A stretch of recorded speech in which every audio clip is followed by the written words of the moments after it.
What are you doing here? How did you get here? Drugged out on like werewolf LSD. The rest of us used to have to live off flat cash. Hello guys, welcome back to my channel. It has been a little minute. I've only posted 2 videos on this channel and both of them were for February. I think one was my February TBR and the other one was my February wrap up.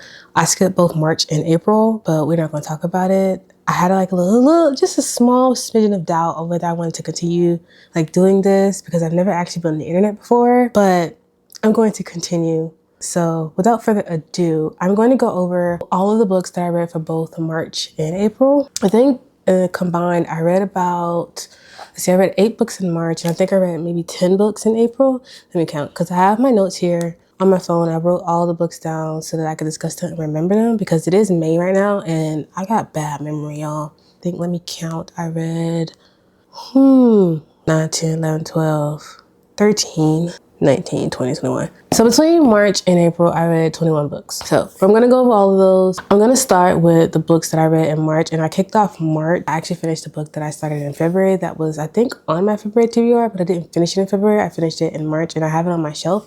It was Restore Me by J.L. Seegers. This follows Sloan. She is our female main character. She is an interior designer and she lost her husband. I want to say it was a couple years at that point by the time the story started. She's an interior designer. She had this really difficult client. They switched contractors. Multiple contractors had come and go because she had a difficult client. Eventually, she brings in a new contractor and the contractor is the best friend of her late husband. This best friend, Dominic, has hated her for the last 12 years. And so this starts them having to it's a bit of forced proximity, them having to work together and finish the project. And she's been wondering all this time, why exactly he hates her. She's never found out and she just doesn't know. They've never been close. And so the story kind of encompasses that without giving too many spoilers. I did not expect to enjoy this one as much as I did. I thought it was a new release when I actually picked it up in Barnes & Noble because I saw, I guess, the deluxe paperbacks that are being republished in Barnes & Nobles, and I picked it up because the cover had caught my eye and the blurb on the back caught my eye. It's actually a series that's already been published and it was on Kindle Unlimited, but I'm actually going to wait until all the paperbacks get out because I like the anticipation. With Sloane's and Dominic's story, the way that it ended, you also will get introduced to one of the characters that's supposed to be in part 2. And I have already picked up part 2 of the series because I was a bit invested. I had to know what was going on with our next character. I want to say her name is Mallory. Gotta know what's going on with her, because the way that her character and her man was introduced inside the book definitely caught my eye. I gave this book a 3 stars. Dominic did kind of give why are you so obsessed with her? But then again, with most romances, that's kind of how it goes anyway. Why are you so obsessed with her anyway? But I actually love the relationship between Sloane and Dominic. I do think it was gradual how it went about in the story. I thought it was really good and I'm really excited for the rest of the series. The next book I got was actually a library checkout and it was I'm Glad My Mom Died by Jeanette McCurdy. Y'all, you think you have mom issues until you read about somebody who has real mom issues. You get what I'm saying? Jeanette McCurdy, as I'm sure everyone already knows, is a Nickelodeon star. She started on iCarly, let's say, but reading the book, she actually had more work as a child actor way before that, but we know her most likely from iCarly and Sam and Cat. I went in this book kind of expecting to know some bad stuff given the history with Nickelodeon, its child actors, and the creator and all that stuff. But Jeanette McCurdy mainly focuses on the relationship between her and her mom. And it encompasses from the time she is a child when her mom kind of forced her into becoming an actor and to adulthood, way past her mom died, how she copes with that and the conclusion that she gets to within herself. This book was so good. I gave this book, it was almost 5 stars for me. I gave it 4.5 because I think the writing was different because in the beginning, you kind of feel like she's writing as her child self. And it really felt like that with the way that she wrote the book. It really felt like she was writing as an 11-year-old, but it didn't feel juvenile or anything. You know how sometimes you can listen to a child talk and they have that innocence to them, but they also are kind of very aware, very perceptive to be a child. And that's kind of what the writing felt like. Of course, as we get older, we're kind of more like held within ourselves of what we perceive and what we release and what we let other people see. And you kind of felt that in her writing. I think that's why I was like, I kind of missed that childlike perceptiveness that was in the beginning chapters versus the later chapters. But maybe that was intentional. I think that was intentional. So, but regardless, it was a great book. I did not know as much as I found out through that book what she went through with her mom. Some triggers, it hits on eating disorders, anorexia, it hits on a whole bunch of stuff. Finding that conclusion within yourself, like you don't have to forgive people for how much they've messed you up. It was a fantastic memoir, and I highly recommend this one. The next book that I got was also a library checkout. It's a graphic novel version of Maggie Stiefvater's The Raven Boys, book 1. I really like this one. It follows Blue. Blue is a daughter and she's in a family of psychics. She has a warning. I won't tell you what the warning is because I think the warning that her mother gives her, like her family gives her in the beginning of the book, is kind of imperative to the rest of the series. She meets this boy, and I want to say his name is Gansey. His name is Gansey. He's like one of the rich boys in town. He goes to like the boys' school or whatever. He hangs out with a group of boys that's kind of also imperative to the story. Gansey is on a search to find the Welsh king that is supposed to be hidden beneath the town. Find and figure out and solve some type of mystery and connection that it has to Gansey's own life as well. I really loved the graphic novel. I gave it 3 stars. I thought it was very enjoyable. I thought it was a great kickoff to the series, and I am eventually going to finish it, though I'm thinking about finishing it and just waiting until the rest of the graphic novels come out, because I think the second novel in graphic format is coming soon. So I think it's going to be a great YA series, so I'm going to stay tuned for that. My last book that I got from the library is The Book of Blood and Roses. I'd actually already seen this book when it came out. I just wasn't sure what it was, but the cover had caught my eye and the premise had caught my eye when I was at Barnes & Noble, like when it first came out, and then my library ended up getting it, so I was like, oh, let me check it out. It's The Book of Blood and Roses by Annie Summerlee. This follows Rebecca Chastity, I want to say her name is. She is a vampire hunter. Her parents were killed via, I want to say, a vampire attack, and she ends up getting scouted by the vampire hunter community. And she's been with the vampire hunter community for a couple of years. Her superior tells her that she is going undercover assignment at a vampire human like co-ed sort of school. She's going undercover to find the Book of Blood and Roses. It's supposed to house all of the secrets on how to kill vampires, but also many, many other secrets that I think not even her superior knew. She's supposed to be roomed by herself, but when she gets to the college, she's roomed with Elise Astra, who is like kind of vampire royalty. That starts their relationship. Rebecca is under a false name and she's trying to hide, and she's trying to find the Book of Blood and Roses, while Elise Astra is actually like trying to be genuinely nice to her. It's kind of funny because Elise Astra is like trying to be genuinely like, I'm okay with humans being here. Like, I'm really not that bad. And Rebecca was like, I hate vampires. But Elise just wanted to help. But something happens. Rebecca gets into a confrontation with other vampires. In order to save her, Elise donates some of her blood and makes Rebecca her familiar. That kind of jumps off the rest of the story. I enjoyed this one. I really liked the relationship between Rebecca and Elise more. I kind of wish we got some more of that, if I'm being honest with you. The plot kind of dragged on. I felt like a couple of 100 pages, maybe 100 so pages could have been knocked off. I feel like the plot kind of dragged on because while Rebecca's sitting looking for this book, kind of like nothing progresses. The relationship between Rebecca and Elise also slowly progresses, and I'm okay with a little bit of slow burn. But I also felt like, I just felt the book was too slow, like in general, like just as a main thing. I think a lot of nothing happened at multiple points. Like I felt like at multiple points I was just waiting and waiting and waiting, because the main thing is Rebecca's just looking for this book to take back to her superior. And there are events that happen in between that, but mostly I just felt like it could have been sped up. But I am excited for the next book because the second book is already in progress. So I will be reading that one because I want to see what happens. The way that it ended, you kind of be like, okay, well, what now? What more is there? What she's gonna do, you know? The next book I read was actually a book of poetry. Every now and again, I get a taste for poetry. I seen a couple of quotes on Pinterest and they just so happen to all come from this poetry book. So I'm like, oh, well, let me buy it because I couldn't find it anywhere. I didn't like it. I was so disappointed because I've been looking forward to this poetry book for so long. Like I've been debating about this poetry book for like months. I was actually really disappointed. Like maybe it just didn't resonate with me, which is what poetry like does a lot, because there are some poetries that I really like. I really love Courtney Peppernell's The Pillow Talk series. Like I love that one. But this one, just for some reason, It just didn't hit for me when I actually read like the whole thing through. It actually was like such a short poetry book, and it took me forever to like just read the damn thing because I was just like, you know, but maybe it will resonate for other people, you know, because you could tell it was personal to the author, but it didn't feel for me. Like I didn't feel it. I gave this one, I think, like 2 stars, but this could just be a me thing, if I'm being honest. The next 2 books I read are novellas. I started off with Golden Boy by Locke Wilder. I didn't expect to enjoy this as much as I did. I gave this novella 4 stars, which is like kind of uncommon for me in general, but especially for a novella. This follows Lachlan Sterling, and he's like the golden boy doctor of the town. When you read the story, he's got beef with the town sheriff, and every time he comes to town, the sheriff pulls him over. But he has an affair. He has an affair going with the sheriff, but the way that it ends is really good because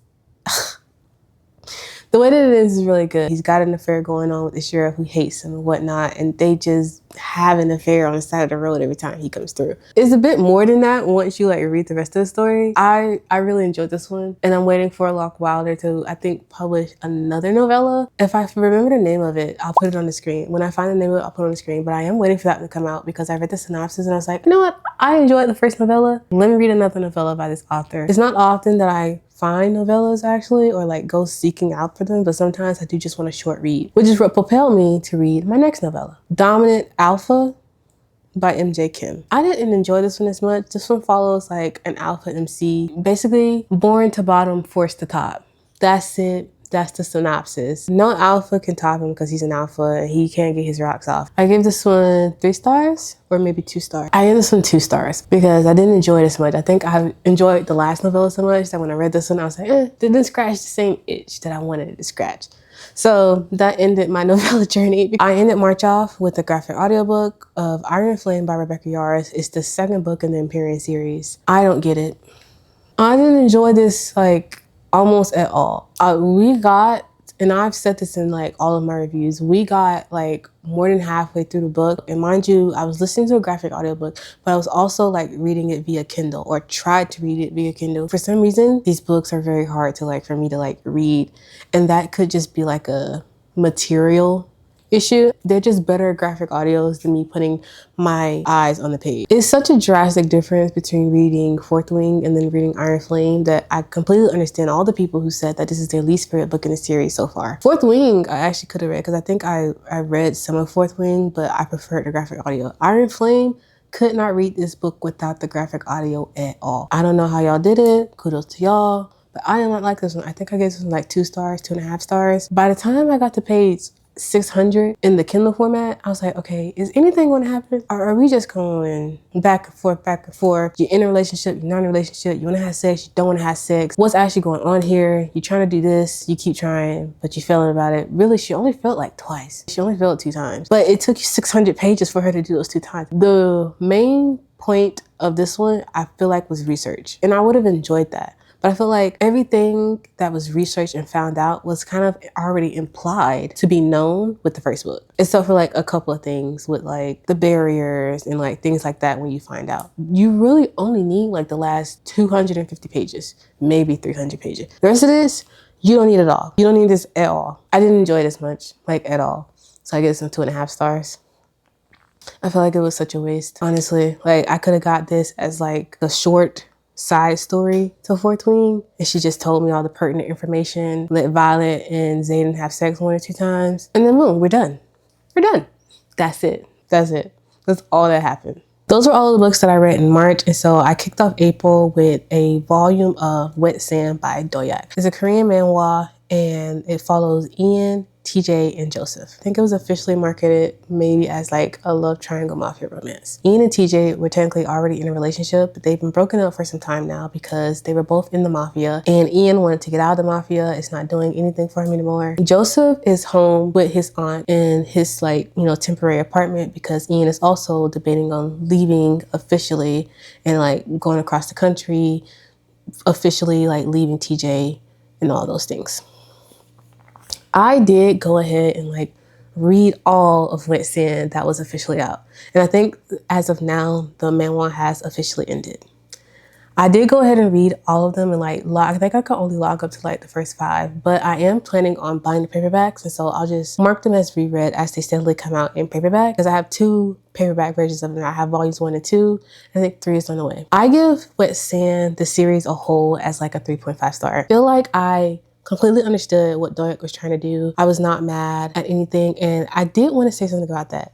The fact that people are mad at an author about how they chose to end the series and the way that social media has been handling it is insane. I need you guys to take a step back. I need you guys to take a breather and realize that you are living online. You're attaching yourself to fictional characters that do not exist. Okay? These people do not exist. And you are sending death threats to an author who chose to end her piece of art her way.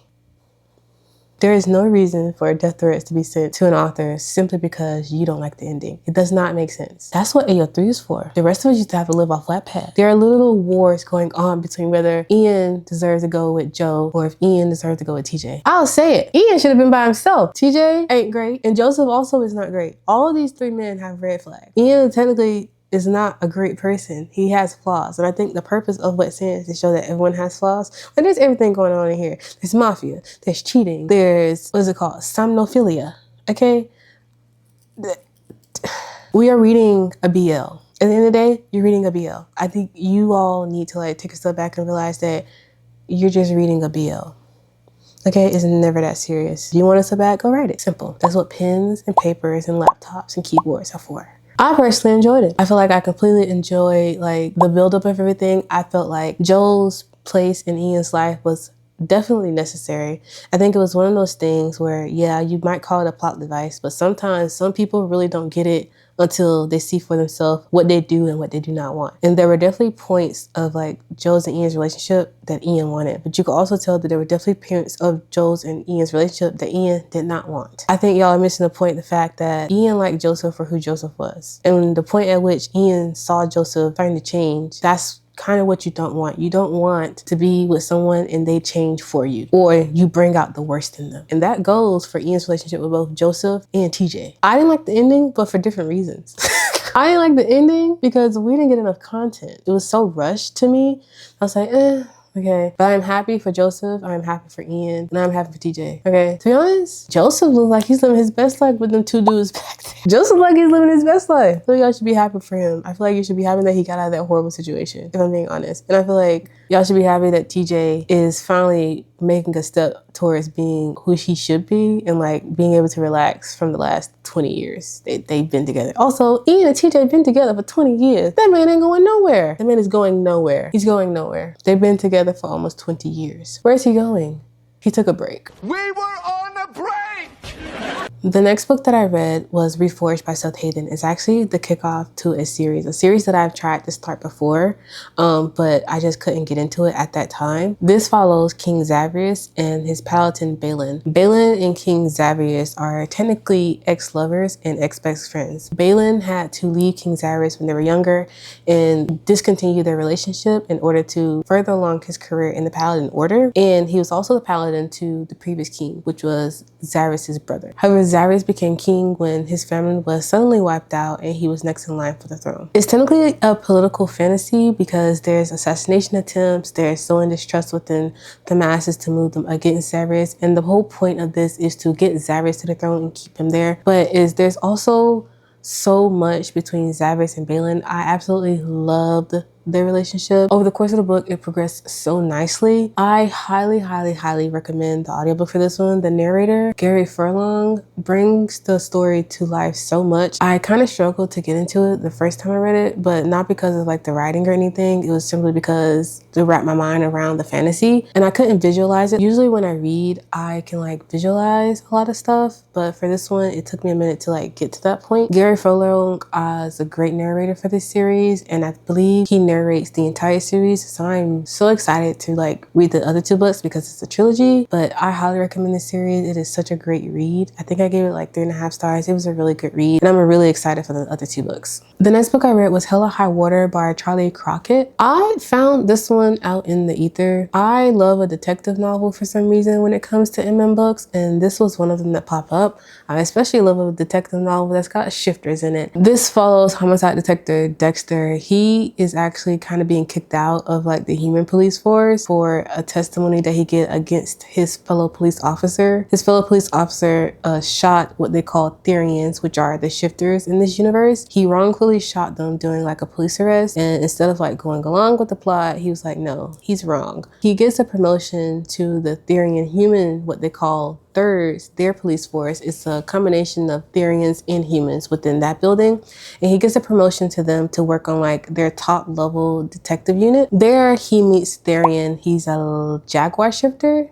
I want to say. And thus starts their like love-hate relationship, because Sloan doesn't want Dexter on the unit for other reasons, like personal reasons. And Dexter's just like, I just need to be here for my job. So the book encompasses like their relationship and like how they're going to get along, with an overarching plot of humans trying to gang up against the Therians. And there's like a big plot overarching the rest of the series. I want to say the series is like, it's like over 7 books for sure. I'm pretty positive it's like over 7 books. So there's like an overarching plot of like human terrorist group. I don't think I'll be continuing the series, only because I like how the first one ended off, and I actually stopped reading the second book when I tried to like read it after I read the first one. I don't think I'll be able to get into it because I'm not really that invested in the overarching plot of the human terrorists, but the first book was enjoyable. Okay, this next book was highly anticipated by the masses. It is Hunt the Villain by Rena Kent, and it is for Vaughn's story. Everyone's waiting for Vaughn's story. There was so much controversy when this book was announced. Everyone, and I mean not everyone,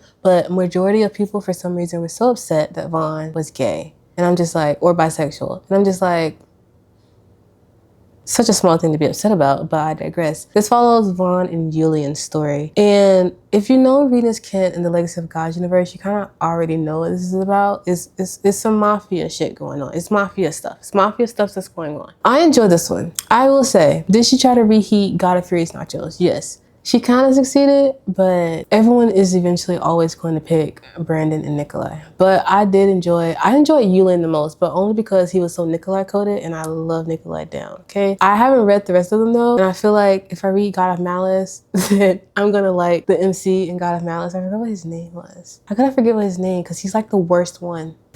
Killian. I feel like if I read God of Malice, then I'm going to like Killian Carson, okay? But that's just me. I love a little chaotic man, okay? That's just who I am. But I did love Julian in this, and I did like him and Vaughn's relationship. Their relationship was like really good. The plot was okay. Or did I like the plot more and the relationship was okay? It was one of those. It was one of those things. Like I like one more than I like the other. I feel like maybe I like the plot more, because and actually God of Fury doesn't have the most plot. You know, it doesn't really have the most plot. It's got a lot of drama per se, with Brandon and all of his, you know, mental health issues going on, but it doesn't have a lot of plot. Hunt the Villain, I really like the plot more, but the relationship was kind of and the sex was kind of you know, but regardless, I enjoyed it. And so I feel like I should go back and read Kiss the Villain, because I did try to read Kiss the Villain, but I couldn't get into the beginning. So maybe I'll go back and read it. I don't know. I'm kind of liking just picking and choosing them however I go. Like, I don't know if I'll ever like read it in full, or if I read it in full, then I want to start with like the beginning with the parents, you know? But regardless, I did like Hunt the Villain. The next 2 books I read were the second and third books in an ongoing series that I am actually really loving. I read Night Call and Lockstep by C.T. Whistle. This is like an ongoing Omegaverse detective series that I'm really loving. Like each part is an interconnected standalone, and you don't necessarily have to read each book, but it would make more sense knowing the characters if you read each book in order. Night Call follows Pember, and you meet Pember in the first book, which is Hammer and Gavel. I really loved Hammer and Gavel when I read it. Night Call follows Pember. He's an Omega that is saved technically in Hammer and Gavel, and he's like fighting for independence from his overbearing mother, completely overbearing mother. Of course, in this universe, Omegas are kind of seen as inferior, and there is an overarching plot of Omegas fighting for their independence. There's a lot going on. There's like Omega murders and all this other stuff, but it would make more sense once you read Hammer and Gavel and then follow along in the story, because they're all connected in some way. This follows Pember. He's starting his new job with the police force, and I want to say in the forensic science unit, and there he meets homicide detective Blake. Blake was technically in the child protective unit in book 1, but he got transitioned over to homicide, and he's going through it. He's recently divorced and all this other stuff. I really love this one. I didn't expect to love this one for some reason, but I did, only because C.T. Whistle has only made these books, like these are her debut novels. Hammer and Gravel was her first one, or their first one. Not sure if it's a he or a she. C.T. Whistle, their first debut novel was Hammer and Gravel, and I unexpectedly loved that one, and I unexpectedly loved this one. I love the relationship between Blake and Pember. Pember was a sweetheart, but he was a strong sweetheart, you know? And Blake kind of showed out. I was unfamiliar with your game, but I really love the relationship between these two, and I highly recommend you guys read it. Locked Up was the next book in the series, and it follows two alphas instead. So Hammer and Gavel actually follows an alpha and a sigma, and then Nightcall follows an omega and alpha, and now Locked Up is following an alpha and alpha. And the next one is going to follow two omegas, so that's going to be really interesting. Locked Up follows best friends Taylor and JP. They've been best friends since they were childhood, and they are on their last legs at the police department. The police department is like, I am so fed up with y'all that I'm not even going to fire you. I'm going to send you to a city that has no crime. You can do nothing because there is no crime. Of course, they get there and there's crime. There's crime and they're like, what's actually going on? Like, I thought there wasn't anything to do. Why is, you know, all the old folks popping up, you know, drugged out on like werewolf LSD? So it follows that mystery, but also it follows JP and Taylor, like finding out how to navigate a relationship as two alphas. But I really love their relationship. I really highly recommend y'all read this series. I feel like it's not spoken about enough, so go give it a shot. The next book I read is actually in like Just a Bit series by Alexandra Hazard. I read Just a Bit Confused. I've already read two other ones that were in my previous wrap up. Again, I feel like say Alexandra Hazard is like a hit or miss for me. Like it really depends. But so far in this series, there has not been that many bad ones, in my opinion. Like there hasn't been any ones I'm like, I just can't, you know? This one wasn't my favorite, but it wasn't the worst. Though I did read some comments and it did get a new perspective. I was like, you know, you're kind of right. But this one wasn't the worst. This one follows James, and James is like the preppy best friend to Ryan. Ryan is the straight best friend of James. They've been best friends since they were younger. James is set to be in an arranged marriage that his father has picked out because his family doesn't know he's gay. Ryan doesn't know he's gay, but then Ryan finds out he's gay, and James is like, I'm gay because of you. That's basically it. Like, I have a crush on you. I've had a crush on you. You've been my best friend. I didn't want this to change. It was the best friends to lover romance, which again, I feel like I've said this in a lot of my reviews. I don't usually enjoy best friend romance, but I've been reading a lot of them lately. So maybe I don't know myself that much. Like maybe I do enjoy these and I just feel like I don't want to enjoy them, but I do enjoy them. This one was okay. The only thing was there is a lot of coercion that is questionable in this one, I will say. But regardless, it was enjoyable, just like the rest of the ones enjoyable. There was one that I enjoyed more, but this one was still okay. Like it wasn't the worst thing. Like it wasn't the worst. I think there's one Alexandra Hazard book that I just did not like, and that's why I keep saying that. I need to figure out which one it was. Maybe I'll put it on the screen here, and that's why I'm like hit or miss. I might go through the rest of the Just a Bit series because they're relatively short books, so I may pick up maybe one or two more. The summaries don't get me, but when I get into the book, I'm like, oh, this is actually really enjoyable. So maybe it's a summary thing. Maybe I'm like, these summaries aren't interesting, and then I read the book and I'm like, oh, this is actually like right up my alley. The next book I read was a novella by Rebecca Raith. I'm currently going through Rebecca Raith's like Game On series, Man On series, I want to say. Head in the Game series, I think is what it's called. It's the Head in the Game series. It's her sports series. It's like 9 books, and I've read 2 of those, and I'm trying to make my way through her series. But this is a novella, and this got nothing to do with that series. This is called Light Me Up by Rebecca Raith. It follows Ian, I want to say his name is. He's the best friend, and he basically wants to sleep with his best friend's dad. Henry is the dad of the best friend, and Ian wants to have sex with Henry. It's only 69 pages. That's it. That's the story. It's done. It was okay. I think I gave it 3 stars. The last book that I read is so completely out of left field to everything I've read in April and March. It's kind of hilarious. When I did my Wrapped for like the month of April, I'm like, now what are you doing here? How did you get here? I read Letter to His Father by Franz Kafka. I will say, this is the second book in the 2 months where I read books where people hated their parents. And they were both really good. You know, you never know somebody until you figure out how they hate their parents. I wanted to kick off like my Franz Kafka reading sprint. Like I'm wanting to read all of his works. And I read somewhere on Reddit that a good place to start would be The Letter to His Father, because then you kind of understand the inner workings of him why he is the way he is, maybe why he's writing the way he's writing. I wanted to kick that off with Letter to His Father and then go into the rest of his works. I think I might read The Trial next, but I wanted to save the other two letters. Letters to Melina and Letter to Felice for the end. And I think the letters to Atla and family as well to the end. But I started with Letter to His Father to understand. But I may read like the letters to friends and family next. And then go into The Trial and Metamorphosis. When I tell you that I've never read a book where someone so eloquently says, you are the problem, but you're not the problem so much. He's telling his dad, no, I was always going to turn out like this. And you're blameless. You know, this isn't your fault. It's a we problem, but mainly it's a you problem. Like you are the problem because would I really have turned out like this if you hadn't turned out the way you were? Maybe, possibly. Who knows? We'll never find out because you are the way that you are. I enjoyed every bit of this. It's such a thing to think about that he wrote a 100-page letter to his father explaining why he is the reason that his marriage failed, why he is the reason that you have anxiety and depression and the way that you are. It's just such horribleness that how dare you not support me in my wedding. His father didn't approve of his last marriage. He was like, actually, how dare you? Because you're the reason why I can't get married. Regardless, it was enjoyable. I say enjoyable, and I feel like I shouldn't be enjoying like the letter to his father. And I'm glad my mom died so much, but here we are. And I'm going to probably continue reading these types of nonfictions because they're quite relatable. Oh, that's such a bad thing to say. They're quite relatable in the sense of that person and how they're feeling about certain things, not the parental things. At least not for I'm glad my mom died. But as his father though, I understand where you're coming from. Not completely though, because he did have some way deeper issues with his father.